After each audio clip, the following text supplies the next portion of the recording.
Ok, muy buenas noches, bienvenidos al estudio bíblico semanal. Damos inicio con una palabra de oración en esta noche. Señor y Padre, te alabamos, te damos gracias por tu amor, gracias por tu misericordia, tu bondad cada día, Padre. Estamos contentos de que tú nos guardas, Señor, nos encaminas y ahora sobre todo, Padre, que nos das la oportunidad y el privilegio, Señor, de estudiar tu palabra. Lo ponemos en tus manos y rogamos que tu Espíritu Santo nos asista y Él mismo nos sea enseñándonos, Padre. Oramos en Cristo Jesús. Amén y amén. La semana pasada terminamos el capítulo 5 de Primera a los Corintios y estuvimos hablando del primer caso de disciplina que la iglesia tenía que llevar a cabo. Fue un caso realmente extremo, pero se requería esto por la salud espiritual de la iglesia y del alma del ofensor, que fue calificado como un perverso por su pecado de incesto. Hoy vamos a entrar en el capítulo 6, que trata un tema delicado pero muy importante para la vida de la iglesia. Problemas entre los hermanos, que también habían ahí en la iglesia de los Corintios. Entre los que son hermanos. Se pueden imaginar situaciones delicadas donde estaban unos contra otros. No eran todos, pero sí había algunos que tenían esta situación y era pues algo que ya estaba realmente ocurriendo y estaba realmente tomando cierto cuerpo, vamos a decirlo así, en la iglesia. Pablo aquí va a enseñar a quiénes son los que tienen que resolver estos asuntos y cómo deben resolverlos. Ahora, el capítulo 6 tiene tres aspectos del método y la forma de resolver conflictos entre los hermanos. Por supuesto, esto nos va a ayudar también para resolver otras situaciones que pueden ser en el trabajo, en la familia. Los principios que vamos a compartir son aplicables también fuera de la iglesia a otro tipo de situaciones. Pero fundamentalmente y en el contexto, esto está dirigido a solucionar problemas internos, problemas dentro de una congregación. Entonces, lo que hoy vamos a ver es que hay estas tres formas, como digo, ¿verdad?, de resolver los conflictos entre los hermanos. Vamos a leer el capítulo 6 de la primera carta a los Corintios y vamos a ver que hay, repito, tres partes en este capítulo 6. La primera parte va del versos 1 al 6, que tiene que ver con el cuerpo que el cuerpo de Cristo no debe exponer sus conflictos fuera de la iglesia o a los inconversos. La segunda parte del capítulo 6, que va del versos 7 al 11, tiene que ver con el cuerpo de Cristo debe estar dispuesto a sufrir los problemas que se generan entre los hermanos. Y la tercera sección, que va del verso 12 al verso 23, tiene que ver con que el cuerpo de Cristo es para glorificar a Dios. Y este es el máximo principio realmente que nos va a ayudar a resolver los problemas internos de una congregación. Primera de los Corintios capítulo 6. Ahora, el principio de que un pecado llama a otro, es verdad, sí. En los capítulos anteriores, ¿verdad?, capítulo 1, 2, 3, 4 y 5, vimos que el mayor problema que tenían los hermanos de la iglesia de Corinto era del liderazgo. Un liderazgo partidista o grupal. Habían hecho grupos, ¿verdad?, y seguían a un líder. Habían varios líderes ahí. Ahora, la verdad y lo que nos enseña la sana doctrina, el Evangelio de nuestro Señor Jesucristo, es que todos somos de Cristo, no de ningún hombre líder, vamos a llamarlo de esta manera. El segundo problema importante que le seguía al anterior en esta iglesia es que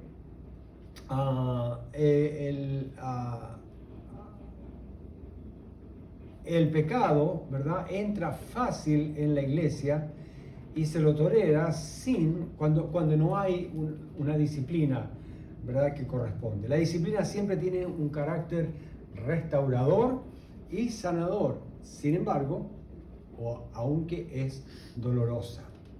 Y como una cosa llama a otra, la iglesia de Corinto desarrolló otro problema o conflicto interno que tenía que ver con los litigios, ¿verdad?, delante de los incrédulos.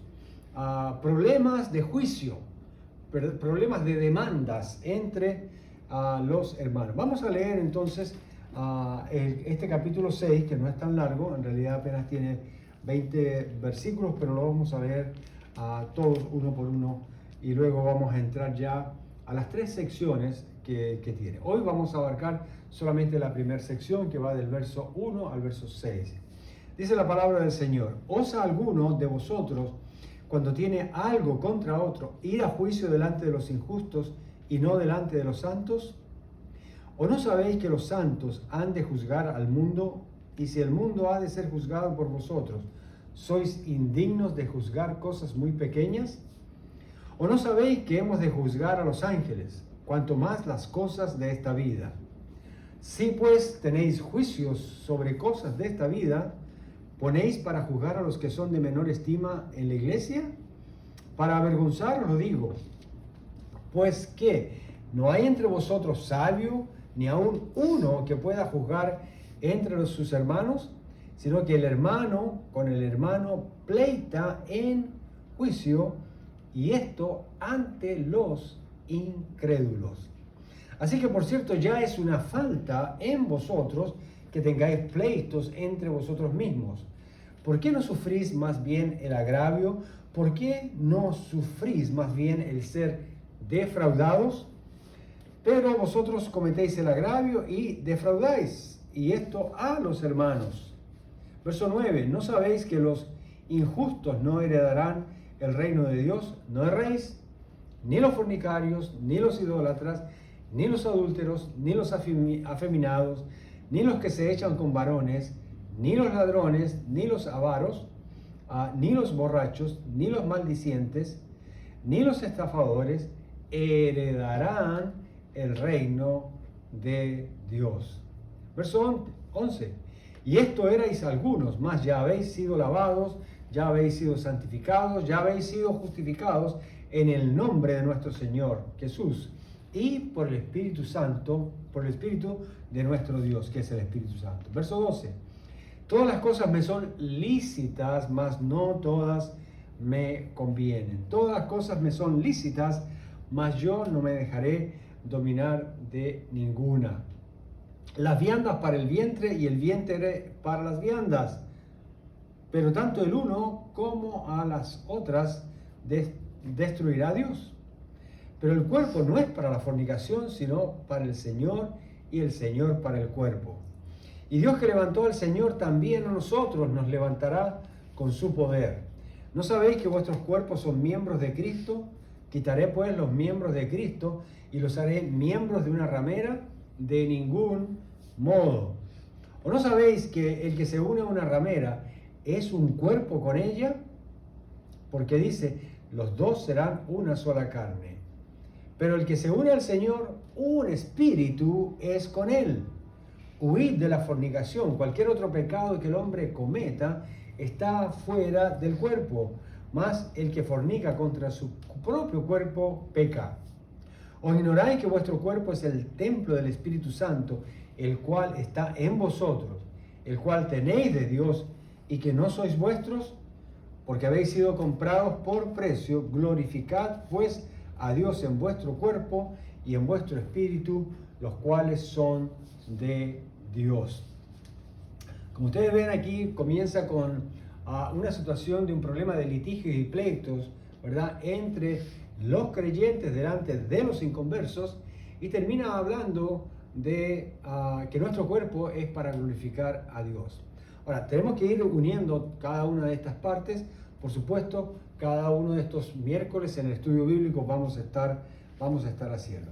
Ahora, como ustedes ven aquí, nos encontramos con una serie de orientaciones y pautas bíblicas para hacer lo correcto cuando se trata de solucionar problemas, pecados, conflictos entre los hermanos que están unos contra otros. Ahora, por supuesto, esto no debe pasar o ocurrir en la iglesia del Señor. Sin embargo, ya sea por pecado, negligencia, mala voluntad, falta de amor, no actuar sabiamente, por defraudar o no cumplir algún compromiso legal o formal o una promesa, ocurren estos conflictos al interior de la iglesia. La verdad es que toda la porción que va con la situación de los litigios y juicios ante los tribunales de los no creyentes va desde los versos 1 al 11. Y que para entenderlos mejor y por causa del tiempo, lo vamos a dividir en dos partes. La primera parte va del verso 1 al 6, que la vamos a llamar el cuerpo de Cristo no debe exponer sus conflictos a los inconversos. Así que todo el capítulo 6 realmente va a estar hablando de cómo cuidar la iglesia de conflictos internos y de conflictos personales donde damos mal testimonio ante los inconversos, que por el contrario debemos dentro de la iglesia y fuera de la iglesia glorificar a Dios en el cuerpo de Cristo y en nuestro cuerpo personal también. Bien, vamos a leer entonces los versos 1 al 6, vamos a concentrarnos, yo sé que ya lo leímos, pero necesitamos reubicarnos, ¿verdad?, en esta primera sección.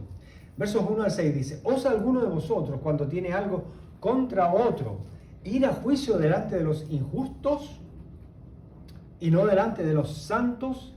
Aquí hay un contraste, como ustedes ven, entre justos y santos, ya vamos a hablar de eso. ¿O no sabéis que los santos, es decir, los hermanos en Cristo, han de juzgar al mundo? Y si el mundo ha de ser juzgado por vosotros, ¿sois indignos de juzgar cosas muy pequeñas?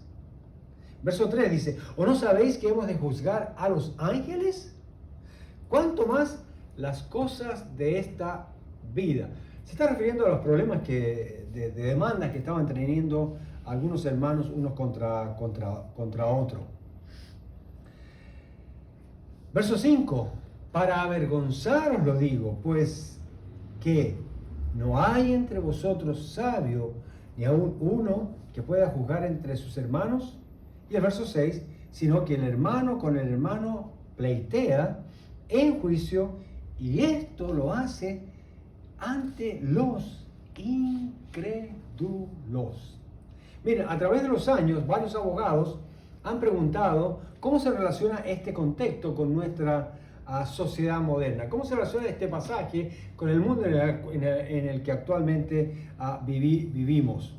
Bueno, se debe resolver el asunto de la prohibición de llevar a alguien, incluyendo a otro cristiano, a una corte, es decir, demandarlo. Uno podría argumentar que las cortes modernas difieren de las cortes paganas, pero ¿cómo? Muchas de nuestras leyes están basadas en la ley romana. Algunos jueces aún también son creyentes, pero eso no debería afectar sus decretos en los juicios. Ahora, parece haber varios asuntos involucrados aquí en este pasaje. Por ejemplo, número 1, el motivo y el propósito de la litigación son cruciales. No son solo las bases legales del caso. ¿Qué quiero decir con esto? Que vivimos en una sociedad de litigios, de juicios, ¿verdad? Todo el mundo quiere meterle un juicio a alguien para conseguir dinero. Al igual que los antiguos atenienses, dicho sea de paso. Ahora, con frecuencia el orgullo, hablando del motivo, ¿verdad?, y el propósito de una demanda, generalmente con frecuencia es el orgullo, el dinero, el deseo de venganza, que son realmente el verdadero problema del pleito. Segundo, debido al impacto negativo resultante de cristianos que son avariciosos o mezquinos, se debe evitar ir a la corte. Cada creyente tiene una obligación con el reino de Dios corporativamente. Nuestro testimonio es muy importante ante los inconversos. Y si llevamos nuestra demanda contra un hermano en Cristo, vamos a ser juzgados, ¿verdad?, como crueles, como muy severos y faltos de amor por nuestro hermano en Cristo. Tercero, sin embargo, la iglesia no ha visto una manera, en muchas iglesias, no en todas, ¿verdad?, una manera efectiva vamos a llamarlo así, de arbitrar para los creyentes. No hay un foro eclesiástico para que los creyentes traten los asuntos que son importantes para ellos o en los que tienden a cometer injusticias. Ahora, pero esto es muy importante, por eso esto es muy importante. No solo tratar las generalidades, sino los principios bíblicos de la palabra del Señor. ¿Para qué? Para no dañar el testimonio o ser piedra de tropiezo a los débiles en la fe como a los inconversos, dañando el testimonio de la iglesia del Señor Jesucristo. Ahora, vamos a ver cuatro asuntos aquí que se desprenden de esto, y aquí están los principios por los cuales nosotros nos deben frenar, vamos a decirlo así, a retraer, de no llevar a nuestros hermanos en Cristo a una corte civil, delante de un juez que no sabemos si es cristiano o no es cristiano, de un hombre que es injusto y que no conoce el reino de Dios, que apenas conoce o que conoce solamente las leyes de este mundo. En primer lugar, vamos a ver el verso número 1. Dice: ¿osa alguno de vosotros, cuando tiene algo contra otro, ir a juicio delante de los injustos y no delante de los santos? Esta sección del verso 1 al verso 6 terminan igual, ¿verdad? Hablando de este conflicto o de este principio que debemos usar. ¿Cuál? No llevar a nuestros hermanos en una demanda frente a los inconversos. Esto tenemos que resolverlo en la iglesia. Debe haber suficiente sabiduría, debe haber suficiente palabra de Dios en el cuerpo de Cristo para solucionar un conflicto entre hermanos que están en contra el uno contra el otro, valga la redundancia. ¿Osa alguno de vosotros, cuando tiene algo contra otro, ir a juicio delante de los injustos y no delante de los santos? Es una pregunta irónica. El apóstol Pablo está diciendo: ¿cómo se les ocurre a ustedes, verdad, ir donde un juez injusto cuando tienen aquí a los santos que practican la justicia de Dios, que tienen la palabra de justicia en sus vidas para hacer lo correcto? Aquí nos encontramos que esta es una osadía. Miren la primera palabra que aparece ahí en el verso 1. ¿Osa alguno de vosotros? ¿Sí ven? La palabra osadía. Tener la osadía de ir al juicio delante de los injustos, delante de jueces inconversos. La palabra osadía viene del griego tolmao, que significa no tener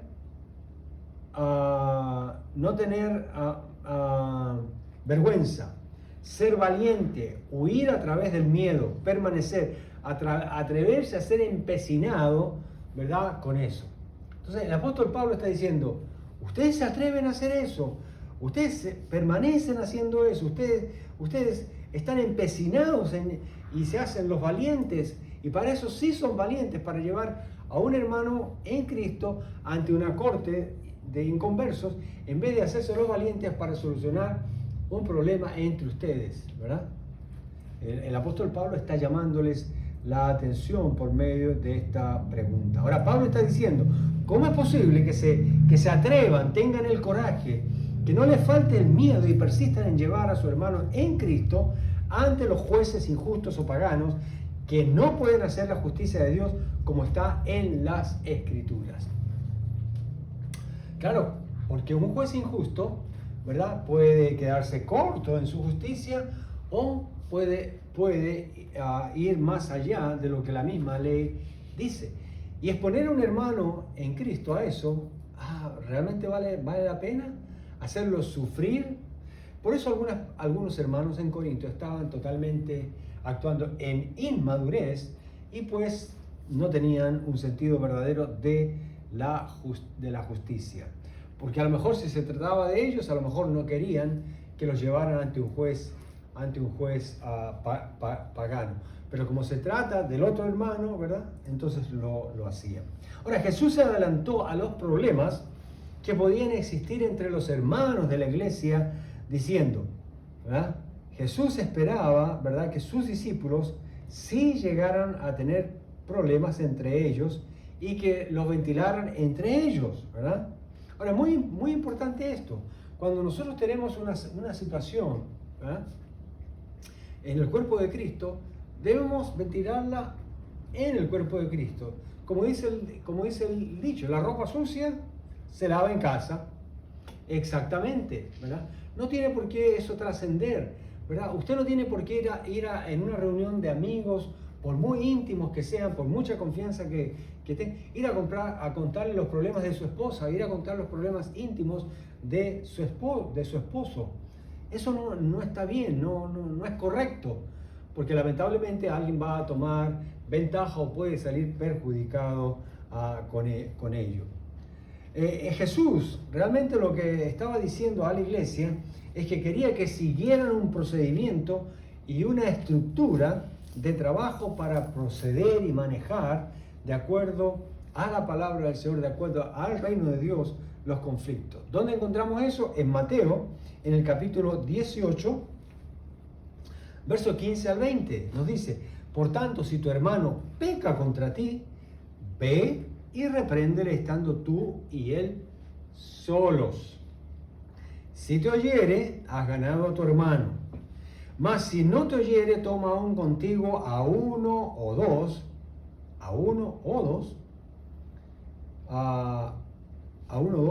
para que en boca de 2 o 3 testigos, y aquí agregamos un tercero, ¿verdad? Jesús agregó un tercero, para que en boca de 2 o 3 testigos conte toda palabra. Ahora, el tercero es usted, ¿no? Más 2, ahí están los 3. Si no los oyere a ellos, dice el verso 17 de Mateo 18, dilo a la iglesia. ¿Sí ve? No dice, ande y dilo al director de la comunidad donde tú vives. No dice, ande y díselo a la policía. No dice, anda ante el juez. Dice, dilo a la iglesia. Y si no oyera a la iglesia, tenle por gentil y publicano. Y ahí debe terminar el problema. ¿Basado en qué Jesús hace esto? ¿De dónde Jesús le ha dado o cómo Jesús le ha dado esa autoridad a la iglesia? ¿De dónde saca la iglesia esa autoridad para poder actuar como está diciendo aquí el Señor Jesús? Verso 18.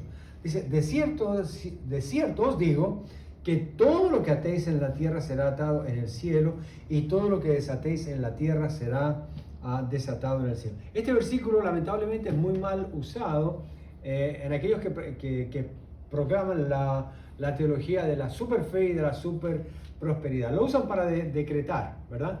Decretar ni lo que Dios ha decretado, pero se va a hacer de una manera equivocada cuando este es un versículo que tiene que ver con la disciplina de la iglesia, no es para otra cosa. Verso 19, otra vez os digo que si 2 de vosotros se pusieren de acuerdo en la tierra acerca de cualquier cosa en asunto disciplinario que pidieren, les será hecho por mi Padre que está en los cielos. Esta no es simplemente algo que podemos usar con cualquier oración. Esto tiene que ver con la situación de problemas de la congregación. Podemos pedir al Padre entre 2 o 3 personas para que Dios nos ayude y nos dé sabiduría para solucionar un problema de hermanos que están en contra, que hermanos que están demandándose y que están en pleito los unos con los otros y que están en conflicto, para no tener que ir afuera con los inconversos. Dios va a contestar, Dios va a dar sabiduría y Dios va a resolver el problema. Eso es lo que quiere realmente decir el versículo ahí. Verso 20, porque donde 2 o 3 están congregados en mi nombre, ahí estoy yo en medio de ellos. Ahora, si nosotros nos salimos del contexto, entonces la única manera, la manera equivocada de interpretar el versículo, ¿verdad? Y muchas veces lo usa, ¿verdad? Se lo usa en la iglesia. Donde hay 2 o 3, ahí decimos que está el Señor. Así que para tener un buen culto necesitamos 2 o 3 personas. Eso no quiere decir este versículo. Este versículo está hablando del contexto de la disciplina. Se necesitan 2 o 3 para que el Señor, ¿verdad?, los guíe en su consejo, en su sabiduría, para tomar una acción disciplinaria y para que oren al Señor. Pero no es que porque hay 2 o 3 ahí el Señor va a estar. No, el Señor va a estar ahí. Lo que pasa es que los va a guiar de una manera especial. En segundo lugar, el verso 2. Hay 2 cosas claves como creyentes que no debemos ignorar y saber claramente que nos van a ayudar a resolver los problemas de conflictos internos en la congregación, especialmente cuando hay hermanos que están en contra el uno del otro. Dice el verso 2, ¿verdad? Que no debemos, esto no debemos ignorarlo, hermano. Debemos tenerlo, pero muy claro, porque esto nos va a ayudar a resolver en la manera correcta el problema. Verso 2 de 1 Corintios capítulo 6 dice: ¿o no sabéis que los santos han de juzgar al mundo? Pausa. Número 1. Y si el mundo ha de ser juzgado por vosotros, ¿sois indignos de juzgar cosas pequeñas? Mire, ya van dos principios aquí. Número 3. ¿O no sabéis que hemos de juzgar a los ángeles? ¿Cuánto más las cosas de esta vida? Eso es lo que el Señor le ha dado a los santos. Eso es lo que Dios le ha dado a los creyentes. Que ejerzamos la autoridad del Señor Jesucristo en oración, en sabiduría, en su presencia, para resolver los conflictos sin tener que recurrir a fuentes externas. 3 cosas se deben tener claras entonces en un creyente según estos, el versículo 2 y 3 de 1 Corintios capítulo 6. Número 1, los santos han de juzgar al mundo. ¿Sabía que usted como creyente va a ser parte de juzgar en el juicio final a los inconversos? Bueno, eso nos dice aquí la palabra del Señor. En segundo lugar, nos dice que debemos juzgar cosas pequeñas, que podemos juzgar cosas pequeñas. Que así como juzgamos cosas pequeñas, también, ¿verdad? Vamos a usar el mismo principio para usar cosas grandes. A veces tenemos la idea de que podemos meter la mano solamente en asuntos pequeños, menores, pero el principio que puede manejarse en un asunto pequeño es el principio que también se puede manejar en un asunto grande o grave, como el problema que estaban teniendo los hermanos aquí. Mire, este es un sarcasmo cuando el apóstol Pablo dice, ¿verdad? ¿Soy indigno de juzgar cosas muy pequeñas? ¿No? Si es que ustedes van a juzgar al mundo, ¿son entonces indignos de juzgar cosas pequeñas? ¿Cómo es eso? Ustedes van a jugar al mundo y no pueden resolver un problema en la iglesia. Algo está mal, ¿no? Pero esto es un sarcasmo directo a aquellos que reclaman tener sabiduría superior. Este término, en el griego es anaxios, es usado para referirse a la conducta inapropiada de las iglesias de Corinto durante la cena del Señor. Estos creyentes inmaduros reclamaban tener tanta sabiduría espiritual, pero en realidad no sabían cómo actuar correctamente ni actuar apropiadamente. A pesar de que habían hecho grupos de liderazgo y cada uno tenía ahí su máster, su profesor, ¿verdad? Su maestro, no podían resolver un problema de conflicto entre los hermanos. Y por eso crecía y crecía. La segunda cosa, ¿verdad?, que vemos aquí, la primera fue que los santos han de juzgar al mundo. Que nosotros, si podemos juzgar cosas pequeñas, entonces con los mismos principios podemos juzgar cosas grandes. El tercero dice, los creyentes hemos de juzgar a los ángeles.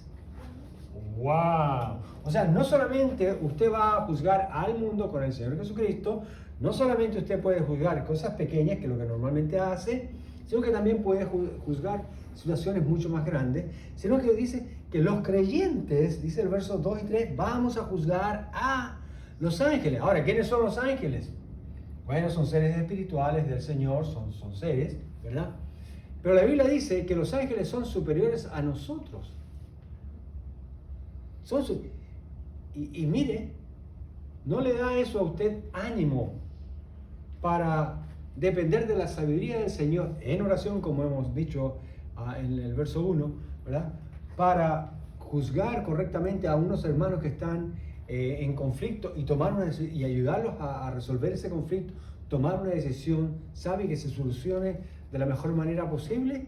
Vamos a juzgar al mundo, podemos resolver cosas pequeñas y grandes, y como creyentes, vamos a juzgar a los ángeles que son superiores a nosotros. La Biblia dice que el Señor nos hizo un tanto menor que los ángeles, nada más. Entonces, ¿puedo o no puedo juzgar?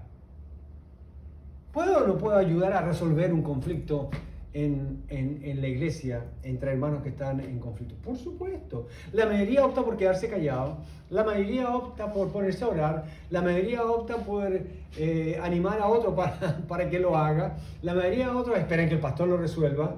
No. Aquí el apóstol Pablo está hablando a la iglesia, a los hermanos de la congregación. Cada hermano tiene que preocuparse de ayudar a otro hermano a resolver un conflicto, sobre todo si hay hermanos que están en contra el uno con el otro. Los creyentes, vamos a respaldar este concepto, ¿verdad? De que vamos a juzgar, ¿no? Los creyentes un día juzgarán a los ángeles. ¿Cuáles ángeles? Los ángeles rebeldes, ¿verdad? Vamos a ver varios textos, ¿verdad? Que hablan de que, pues, nosotros vamos a juzgar al mundo, que vamos a juzgar a los ángeles y que podemos juzgar cosas pequeñas y cosas grandes, ¿no? Mateo capítulo 25, verso 41 dice: entonces dirá también a los de la izquierda, apartados de mí, malditos, el fuego eterno preparado para el diablo y sus ángeles. Judas capítulo 1, verso 6 dice: y a los ángeles que no guardaron su dignidad, sino que abandonaron su propia morada, los ha guardado bajo la oscuridad en prisiones eternas. ¿Para cuándo? Para el día del gran juicio. Ahora, ¿quiénes son los que van a llevar a cabo el juicio? El Señor Jesucristo, por supuesto. ¿Van a estar los 24 ancianos de Israel? Sí, pues también, ¿verdad? Y vamos a ver varios pasajes, tres pasajes, 2 del Antiguo Testamento, ¿verdad? Y 2 del Nuevo Testamento, que dicen que Dios quiere, que es la perfecta, buena y agradable voluntad del Señor para juzgar al mundo, cosas pequeñas y grandes, y a los ángeles. ¡Wow! Usted va a juzgar a los ángeles malos. Y la Biblia dice que son superiores a nosotros. ¿Qué tal, eh? Wow. Por eso, cuando nos toque juzgar a los ángeles, tenemos que ir bien preparados. Porque si no, entonces usted lo van a sentar y va a estar ahí mirando. Sí, no, a mí no me gusta meterme. Ese es el problema que tenían los corintios. No se querían meter. Y como no se metieron, entonces se metieron más problemas. Uno tiene que actuar, si no, se le van a meter más problemas. Y los problemas, en el contexto aquí de 1 Corintios capítulo 6, es que cuando los problemas se meten en la iglesia, llega un punto donde empiezan a desbordarse afuera de la iglesia, delante de los inconversos. ¿Qué es lo que los hermanitos estaban haciendo ahí? Estaban llevando los pleitos, las demandas, ante los inconversos. A ver, hermano, usted venga para acá. En vez de nosotros resolverlo aquí entre nosotros, no, vamos ante el juez. Y lo llevaban arrastrando. ¡Wow! Se puede imaginar que un juez injusto y todo el personal que estaba ahí, ¿verdad? Dicen: ¿cuál es el problema de ustedes? No, es que en nuestra iglesia tenemos problemas y no lo podemos resolver. Ayúdenos a resolver ustedes eso. ¿De verdad? Y entonces esa persona automáticamente pensaba: yo no voy a ir a esa iglesia. Y eso es lo que Pablo está tratando de evitar, no de mal testimonio. La ropa sucia se lava en casa. Judas 1.6 dice, bueno, ya lo leímos. Ahora, de acuerdo a la teología rabínica, los ángeles siempre han estado celosos. Es una teología rabínica, ¿no? No está en la Biblia, ¿ok? Pero ellos piensan así. Pero me llamó la atención y dije, le voy a compartir aquí a los hermanos esto. De acuerdo a la teología rabínica, los ángeles siempre han estado celosos del amor, cuidado y provisión que Dios tiene por la humanidad caída. La literatura apocalíptica judía, no la bíblica, aún asegura que la rebelión de Satanás está relacionada con el mandato de Dios de servir a la raza de Adán. Muy interesante. Ahora, muchos de ellos se rebelaron, son ángeles caídos, y dice, bueno, que nosotros vamos a ir a juzgar los ángeles. ¡Wow! Aunque Jesús mencionó específicamente que los apóstoles actuarían como jueces, la extensión lógica de esta verdad es que los santos también los juzgarán. ¿Cómo sabemos eso? Miren, Daniel capítulo 7, verso 22, anótenlo. Dice el verso 22, hasta que vino el anciano de días. ¿Quién es el anciano de días en la Biblia? El Señor Jesucristo, por supuesto. Y se dio el juicio a los santos del Altísimo, y llegó el tiempo y los santos recibieron ¿qué se le dio a los santos? ¿Dice que a los santos los pusieron en juicio o dice y se dio el juicio a los santos? O sea, se les dio a ellos la capacidad de enjuiciar, de establecer juicios. Mira, otro pasaje, el verso 27 ahí mismo en el capítulo 7. Y que el reino y el dominio y la majestad de los reinos debajo de todo el cielo sea dado al pueblo de los santos del Altísimo, a la iglesia, cuyo reino es reino eterno, y todos los dominios le servirán y obedecerán. Eso es lo que le espera, hermano. Por eso es tan importante estudiar la palabra y estar bien preparados, porque créame, en el milenio no vamos a estar de ociosos. En el día del juicio final tampoco vamos a estar ahí mirando nomás como unos van para el infierno y otros van para el cielo. Vamos a estar tomando decisiones junto al Señor Jesucristo. Y para algunos va a ser muy vergonzoso que el Señor le diga, dame tu opinión. Y dice, ¿qué? ¿Cómo? ¿Yo? Claro, ¿por qué no?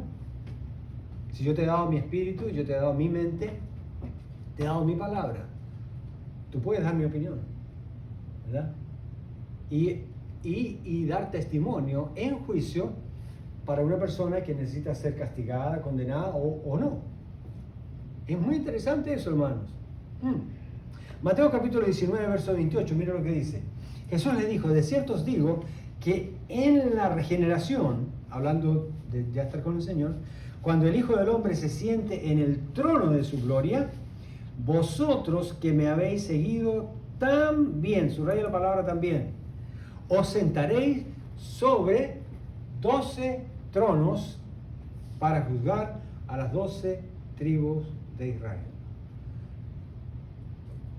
Lucas capítulo 22, versos 29 y 30 dice, yo pues os asigno un reino inconmovible, dice la palabra, ¿no? Como mi Padre me lo asignó a mí, para que comáis y bebáis a mi mesa en mi reino, y os sentéis en tronos juzgando a las 12 tribus de Israel. Otra vez. Wow. ¿Habéis pensado en eso? Tenemos que aprender a juzgar aquí, para cuando ese día, ¿verdad?, el Señor nos llame, ¿verdad?, para juzgar a las naciones, lo hagamos bien, no lo dejemos en vergüenza ahí. Ok, en tercer lugar, el verso 4, primero de los Corintios capítulo 6 y 4. Debemos saber a quiénes vamos a poner a juzgar en la iglesia y ayudar a resolver con los hermanos que tienen asuntos unos con otros. Verso 4 dice, si pues tenéis juicios sobre cosas de esta vida, ponéis para juzgar a los que son de menor estima en la iglesia. Miren lo que estaban haciendo los hermanos. Cuando habían problemas, ¿verdad?, estaban diciéndole a un hermano nuevo en la fe, ven, ayúdanos a resolver el problema. Ahora, en el mejor de los casos, como es un recién convertido, un débil en la fe, lo único que sabe, no conoce bien la palabra, pues conocía de la sabiduría y de cómo se juzgaban las cosas allá afuera. A lo mejor esa era la opinión que él daba, o simplemente era muy débil para establecer un criterio, o no tenía la sabiduría para, como Salomón, ¿verdad?, partir la cosa por la mitad, ¿no?, y resolver. A ver, tráeme acá a tu bebé. A ver, vamos aquí a saber de quién es. Ok, pásame la cuchilla, vamos a cortar la mitad para ti y la mitad para él. ¿Y qué dijo la mamá? ¿La verdadera mamá? No. Dáselo a ella. Y ahí Salomón se dio cuenta quién era de verdad la mamá, la que estaba salvando al hijo. Nosotros debemos, por eso la Biblia dice, el principio de la sabiduría es ¿qué? El temor a Dios. Entonces, no podemos decir que vamos a tener temor a Dios, pero no vamos a quedar cortos en sabiduría. Mientras más temor de Dios tengamos, más sabiduría vamos a tener. Mientras más temor de Dios tenga usted, más claro se le va a hacer lo que es bueno y lo que es malo. Lo que es medias tintas y lo que es realmente un compromiso completo. Lo que es, va usted a conocer bien la diferencia entre lo bueno y lo mejor y lo que no es tan bueno. Y se va a dar cuenta que el peor enemigo de lo bueno es lo mejor. ¿De verdad? Claro. Un cristiano tiene claro eso. Por eso siempre preferimos al Señor, lo mejor que tenemos. Pero como cristianos debemos estar claros. Ahora, no es que vamos a andar repartiendo folletos, ¿verdad? Y cartas de sabiduría a todo el mundo para que resuelva sus problemas. Pero si hay una situación, podemos acercarnos, ¿verdad? Como cuerpo de Cristo y resolver, ¿no? Y ya vimos ya el procedimiento que Jesús enseñó a este respecto. En otras palabras, cuando hacen sus juicios en esta iglesia, no tienen el criterio para poner a los más sabios, más bien ponen a los más humildes o débiles, a los que nadie toma en cuenta y respeta por su sabiduría. En otras palabras, los que estaban peleando, tenían contienda, usaban a los más débiles, a los más ignorantes, a los más humildes, para tratar de resolver el problema y se estaban burlando de ellos. Y no estaban resolviendo nada, ¿no? Ahora, ¿qué quiere decir? Que cada día tienen que resolver situaciones difíciles que los hermanos pasan en la vida diaria, en sus casas, trabajos, comercios, etc. ¿Por qué no se organizan, les está diciendo el apóstol Pablo, y ponen gente capacitada para que lo hagan? Pablo les está diciendo, mire, ustedes son tan sinvergüenza que prefieren estar unos contra otros antes de que haya personas sabias que ayuden a resolverles el problema. Prefieren estar así. Entonces le dice, ¿se los voy a poner por escrito? No, así no va a funcionar la cosa. El cuerpo de Cristo, el reino de Dios, no funciona así. Dios es un Dios de orden y de decencia. Vamos a aclarar eso, dice el apóstol Pablo. Y en cuarto lugar, la iglesia debe de asegurarse y preparar, ¿verdad? Gente para que sea sabia en el manejo de conflictos con los hermanos. Mira el verso 5 y 6, que es el último punto de esta noche. Para avergonzaros lo digo, pues que no hay entre vosotros sabios, ni aún uno, dice el verso 5, que pueda juzgar entre los hermanos, que pueda decidir, oye, bueno, vamos a arreglar este asunto así, así, 1, 2 y 3. Empecemos por el principio y terminemos por el final, ¿verdad? Y este es el problema básico suyo o de usted o lo que sea, ¿no? En vez de estar ahí especulando, ¿verdad? Y dándole vuelta al asunto, botándole corriente innecesariamente, ¿verdad? Sino que el hermano con el hermano, dice, ¿sí ve? El hermano con el hermano pleitea en juicio. Y esto ante los incrédulos. Ahora, nosotros, gracias a Dios, no hemos nunca visto eso en nuestra iglesia. Y yo la verdad es que pocas veces he visto eso en otras iglesias. Parece que la iglesia actualmente aprendió su lección y sí le importa. Pero no todas. Yo recuerdo el caso de una iglesia donde estaban peleándose por las sillas de la iglesia. Tanto así que tuvo que llegar la policía. Qué mal testimonio, ¿verdad? Imagínense, ¿no? Los carros de policía con las luces afuera encendidas, ¿no? Y separando a los hermanos que estaban tirándose las sillas y peleando y todo eso. Entonces uno dice, bueno, ¿eran cristianos o no eran cristianos?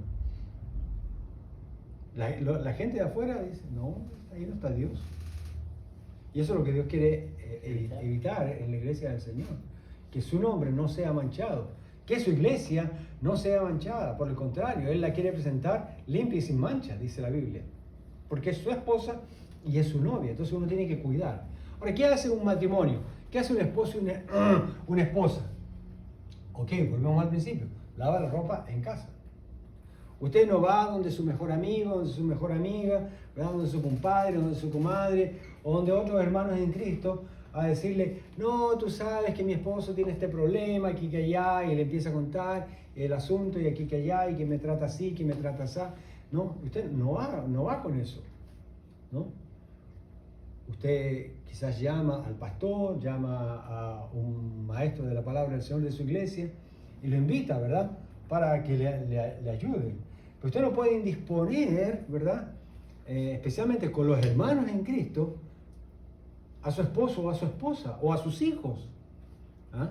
Pero hay gente que tiene esa mala costumbre, no se aguantan y por venganza, por vanagloria, por lo que sea, van y aunque sea de chiste, van y la tiran, ¿no? Y después la gente se queda pensando, lo dijo de chiste, pero en realidad estos son más terribles de lo que parecen. La gente es muy buena para sumar y restar. Ahí todos tienen el don de sospecha, ¿no? Todos tienen el don de sospecha, es increíble. Ahora, los inconversos, que no son ningunos tontos, y aunque no tienen el Espíritu Santo, justamente por esa capacidad de sospechar y esa maldad que está en ellos, la agarran así. La agarran así. Así también como cuando usted está bien. Se dan cuenta y dicen, wow, qué bendición son estos esposos para mi vida. Me encantaría ser como ellos. Perfecto. Ese es el ideal para uno hablar del Señor Jesucristo. Entonces, Pablo usa esta palabra con frecuencia. ¿Verdad? ¿Qué dice el texto? Para avergonzaros os digo esto. O sea, el apóstol Pablo estaba, ¿no? Ahora, para avergonzarnos delante de quién y de quiénes. Del cuerpo de Cristo. No dice que delante de los jueces paganos, sino delante de los santos. ¿Ah? ¿Por qué? Porque cuando somos avergonzados delante de los santos o pasa algún fiasco se dice, ¿no? ¿Verdad? Y pasamos una vergüenza delante de los hermanos en Cristo, automáticamente nosotros pensamos, el Señor está en ellos. Y lo que salió a la luz duele, no molesta. Ahora, un inconverso no le duele, pues. Se burla de usted, se burla del Señor, se burla de la iglesia. Y aunque uno dice, bueno, mejor fue aquí adentro, sí, pero igual te pega, te da vergüenza, ¿no? Y está bien, y eso es lo que muchas veces necesitamos hacer en la iglesia. Por eso dice, si un hermano, ¿verdad? Después de que una persona va con uno y le habla, después va con dos o tres y le habla, y sigue en la tontería, sigue en el problema, dice, dilo a quién. A la iglesia. ¿A la iglesia? ¿Para qué? ¿Para hacerle daño? ¿Para que le dé vergüenza? Ahora, si aún así sigue insensible, no le da, dice, tenlo por gentil. ¿Qué quiere decir eso? Como si no fuera cristiano. Tenlo por Inconverso. Ahora, inconverso. Ahora, una persona que ha creído toda su vida que es creyente, y a lo mejor sí lo es, pero está cabezón, está en pecado, está obstinado, está carnal, lo que sea, ¿eh? Que no debe ser, a lo mejor con esa le dicen, bueno, hermanito, ya no te vamos a poder llamar más hermano, porque la verdad es que tú realmente por tus frutos no muestras que eres un hermano en Cristo. Tienes que arrepentirte. A lo mejor eso lo quebranta.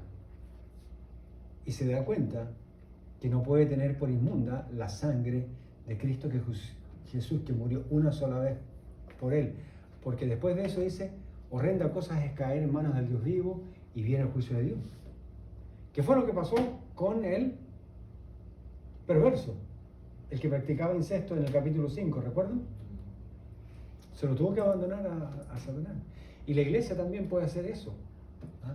Pero claro, ese es el último paso, hay que agotar todos los otros pasos. Y tenemos la autoridad y las instrucciones, la dirección, la guía y la sabiduría del Señor para hacerlo. Y hay que hacerlo, ¿no? La vergüenza es una de las herramientas que el Espíritu Santo usa para traer convicción y permitir que se desarrollen acciones y actitudes verdaderas. Lo más importante, arrepentimiento. Entonces, por eso el apóstol Pablo aquí sigue hablando así, haciendo estas preguntas irónicas, sarcásticas, para que los hermanos de Corinto les dé vergüenza. Se den cuenta que así no funciona, que eso está mal, ¿no? Que la están embarrando delante de los inconversos. Lo vergonzoso para el liderazgo y la iglesia es que se da por entendido de que son, ¿verdad?, creyentes nacidos de nuevo, tienen el Espíritu Santo, han recibido la doctrina de los apóstoles y tienen la palabra de Dios. 4 cosas. Y aún así no pueden resolver el asunto con un par de hermanos que están en conflicto, que se están pleiteando, que están en contra el uno del otro y que por último están a punto de ir ante un juez pagano. O sea, ¿se puede resolver eso en la iglesia? Claro que sí, claro que sí. Que es una vergüenza que no haya ni siquiera uno, les dice el apóstol Pablo. Y esto fue duro, ¿eh? ¿Por qué? Porque en el contexto del capítulo 1 y el capítulo 2 y el capítulo 3, que es lo que había, líderes que habían hecho sus grupos. Y estos líderes no eran gente ignorante, pero ninguno de ellos había resuelto el problema que estaba ocurriendo ahí. Y el apóstol Pablo dice, Ok, ustedes tienen 4 grupitos aquí. Y no hay uno que haya podido, y ustedes están siguiendo a estos 4. Y ninguno de estos 4, como tampoco ninguno de ustedes, ha sido capaz de resolver este problema.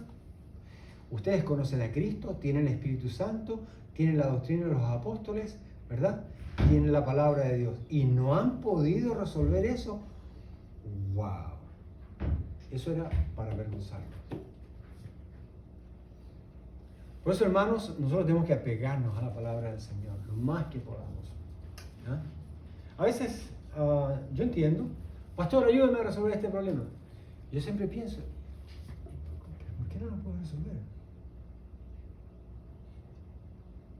Si cada uno lo puede resolver, de verdad. Hay iglesias que el pastor lo tienen tan ocupado resolviendo los problemas de la iglesia que el pobre no puede evangelizar, no puede administrar, no puede avanzar en su ministerio por causa de eso. Son como niños, inmaduros, carnales, como decía el apóstol Pablo en el capítulo 3, verso 1, ¿no? Pero aquí les dice, oye, pero si ustedes pueden resolver problemas de esta vida, ¿por qué no pueden resolver los problemas de la iglesia? Son ustedes muy inteligentes, muy astutos para resolver asuntos en la calle, pero acá se hacen los curuchupas, se hacen los tontos, ¿no? Se hacen los muy religiosos y los muy espirituales, dejando que el pastor, el liderazgo y que el Señor mismo venga y descienda para resolver y que mande un ángel para resolver. Pues aquí dice que nosotros vamos a juzgar a los ángeles. Aquí dice que nosotros vamos a juzgar al mundo. O sea, nosotros podemos, en el nombre del Señor, no por nosotros mismos, por supuesto, ¿no? Pero dependiendo, como enseñó ahí, ¿verdad? La palabra del Señor, ¿verdad? El Señor Jesús mismo, ¿verdad? 2 o 3 en oración. Vamos a resolver este problema por el bien de todos. Bien, punto de aplicación y chequeo de integridad. Estoy buscando ayuda en la iglesia para resolver algún problema con algún hermano, por supuesto. Algún problema que tenga conmigo, con usted, ¿verdad? Pero si usted también ve un problema, ¿verdad? Usted puede orar al Señor y usted ir en el nombre del Señor con toda la autoridad del Señor Jesucristo, ¿ya? Porque ese conflicto de estar en contra de un hermano con el otro, ¿verdad? Estar en pleito, afecta a toda la iglesia. Daña, ¿verdad? Y empaña la obra del Señor, ¿verdad? Refrena la manifestación de la presencia del Señor en la iglesia. Los hermanos son afectados, no crecen, están distraídos, están pensando en el problemita que tienen estos hermanos. ¿Ah? Cualquier hermano y hermana puede acercarse. Tan sencillo como esto. Mira, hermano, hermana, ¿puedo hablar contigo? Sí, claro. ¿Sabes qué? Quisiera abrirte mi corazón sobre una situación. ¿Podría? Claro, cuéntame. Ya con eso ya consiguió permiso. Bueno, se trata de un asunto que realmente no me deja dormir, me tiene preocupado, me tiene orando mucho, ¿verdad? Pero no sé si tú realmente me lo vas a aceptar, me lo vas a recibir. La persona, si usted va con tanto cariño, con tanto respeto y con tanta delicadeza, no, dime lo que sea, le va a decir, ¿no? Y eso es buena señal para saber si la persona, usted puede hablar o no puede tratar con esa persona, porque si no, le tira toda la barrera encima, ¿no? No, ahorita no tengo tiempo, no. No sé de qué se trata, pero déjeme llamar a mi esposo y mi esposa empiezan a llamar testigos, ¿no? Pero si la persona le dice, sí, no, dígame. Entonces usted le dice, mire, no, yo he notado que parece que usted tiene problemas con tal o cual persona, ¿verdad? Y la verdad es que esto usted no lo acusa a la persona, simplemente dígale, eso me está causando daño a mí. Y veo que hay otros hermanos que también están afectados. ¿Habría alguna manera que usted pudiera resolver esto? Si en algo le puedo ayudar, cuente conmigo. Por ahora sepa que estoy orando por usted. A veces, miren, eso es necesario, es suficiente y necesario para que una persona, ¡pum!, se le encienda el botón, como dice, se le encienda el foco. Y diga, oh. Hay otros que no. Usted le habla, le dice, no reaccionó bien, se lo dijo, aunque le dijo que se lo dijera, reacciona mal. Entonces después usted dice, bueno, va con otro. Hermano, podemos hablar contigo, mira, aquí vengo con mi hermano, el sabio, ¿verdad? O la sabia, y quisiéramos conversar contigo, ¿verdad? Porque vemos que esta situación permanece y está causándonos problemas a nosotros y a otros. ¿Podemos hablar? ¿Por qué no? Claro. Y si no hace caso, ok, pues ya, pues vamos en equipo. A ver si así entiende. Y si no hace caso, la Biblia dice, bueno, hay que decirlo a la iglesia. Hermano, mira, si tú sigues así, vamos a tener que decirlo a la iglesia, porque ya esto ya está causando mucho daño.